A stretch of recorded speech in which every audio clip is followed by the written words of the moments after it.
Iran and Israel are two of the most fascinating states in the world. Their long history and religious incorporation make them truly remarkable. In the first part of the presentation, we will examine the differences between Islam in Iran and Judaism in Israel, and how religion influences each state's constitution. Next, we will examine structure of government for both Iran and Israel, and in the third part of the presentation, we will look at the territory of both countries with a brief overview of territorial conflicts. Finally, we will conclude with a look at the culture in both countries. Islam and Judaism claim the Bible as God's message to the people. Jews believe only in the accuracy of the Old Testament, while Muslims believe that both the Old and the New Testament have been distorted from original context. The most important differences arise between these religions from the Prophet Muhammad. According to the Islamic faith, God sent Muhammad to expose and fix the inaccuracies of the Old and New Testament through the written word of the Quran. Judaism does not accept the Quran as inspired by God. However, with this exception, the two religions differ very little in practice. When examining Israel's making of a constitution, neither official nor complete, we find the basic laws. Interestingly enough, there is no obvious reference to Judaism. The division among Israelis' beliefs about the role of religion should play in their national and local governments reflects their inability to unify a formalized constitution outlining those key concepts. The opposite appears in the case of Iran. After an examination of Iran's constitution, the role of religion and the law is uniformly cohesive. The interrelationship between church and state appears simply inseparable.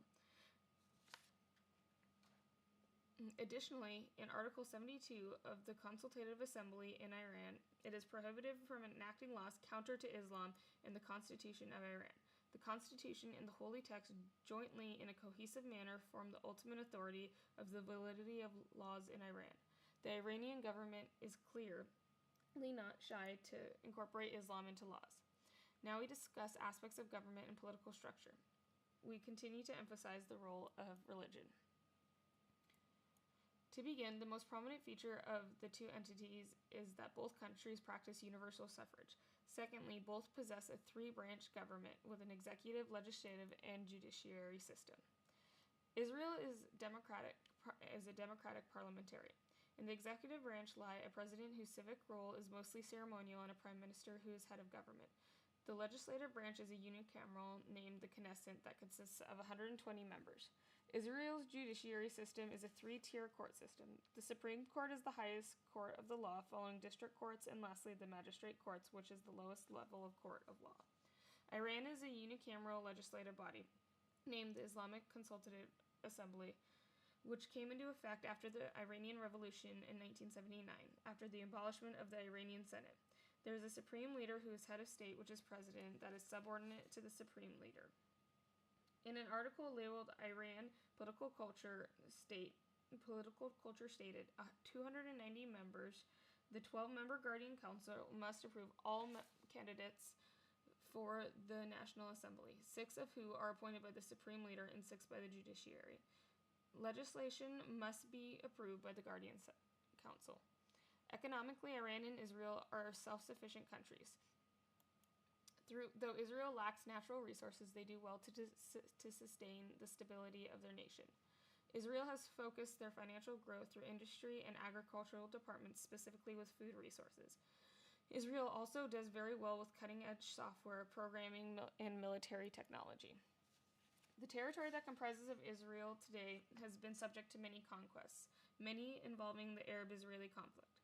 The Palestinians who inhabited the territory prior to Israel's independence believe that the territory belongs to them, as they lived there prior to the establishment of Israel. The Jewish population who were granted a portion of the territory by the UN believe that they have the right to the territory in order to provide a homeland for the Jewish population where they will be free from persecution they have suffered in many other countries. Israel's border disputes began with its independence. However, its most significant one is possibly that of the 1967 war. The end of the war led to territorial disputes that still exist today. Other territories captured during this war were the Golan Heights, the West Bank, and West Jerusalem. West Jerusalem and the West Bank were taken from Jordan, territories that were annexed by the Jordanian government during the 1948 war.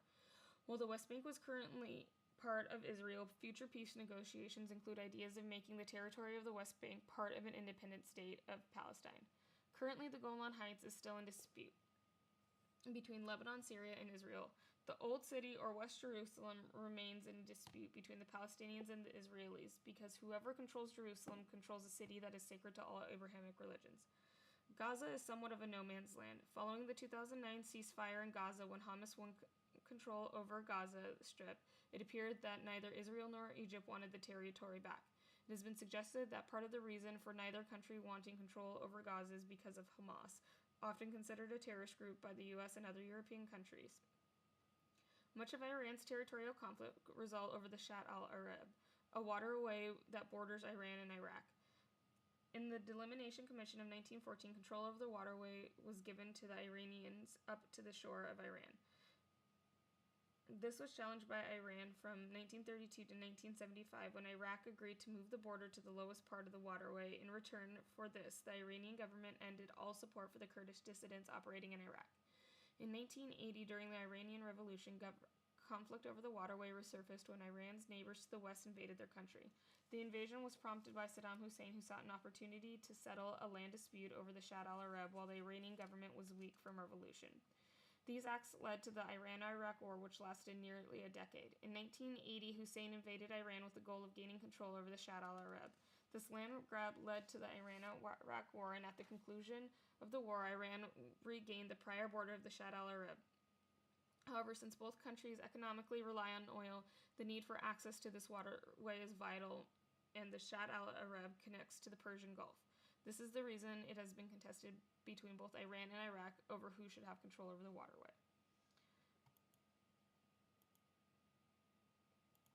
Culture in Israel has a very interesting dynamic. Not only does the state have a Jewish culture, but it also shares an Arab culture. Israel has two national languages, Hebrew and Abrahamic. 24% that are not Jewish speak Arabic within Israel. For the Arab Israelis, Hebrew is an expression of modernness. The Arabs believe that Israel wants to be united with the modern world like countries of the United States and in Europe, and bring a sense of modernness to the Middle East, which is often seen as backwards. The Israelis look at national security and protection as a large part of their culture. While Israel does not have a strong military force compared to most other countries in the region, they believe that if the Palestinians continue to attack, that they have every right to counterstrike. Additionally, they believe that the building of fences is for their own protection. The Palestinians see these walls as a damage to the idea of peace. Zionism and the advocacy of the establishment and support of a Jewish nation in Palestine is also a key player of the culture in Israel today, just like the Arab nationalism in Iran. It is believed that Zionists increasingly move into the settlements that are in Palestine to show that the movement's strength and its connection to the land, and that it is a distinctive feature of the Jewish self-identity.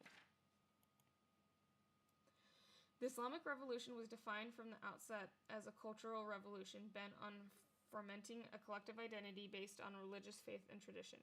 Religion formed the revolution to still follow their faith, but as also made it so that the people could express their voice in a way that didn't interfere with their religion.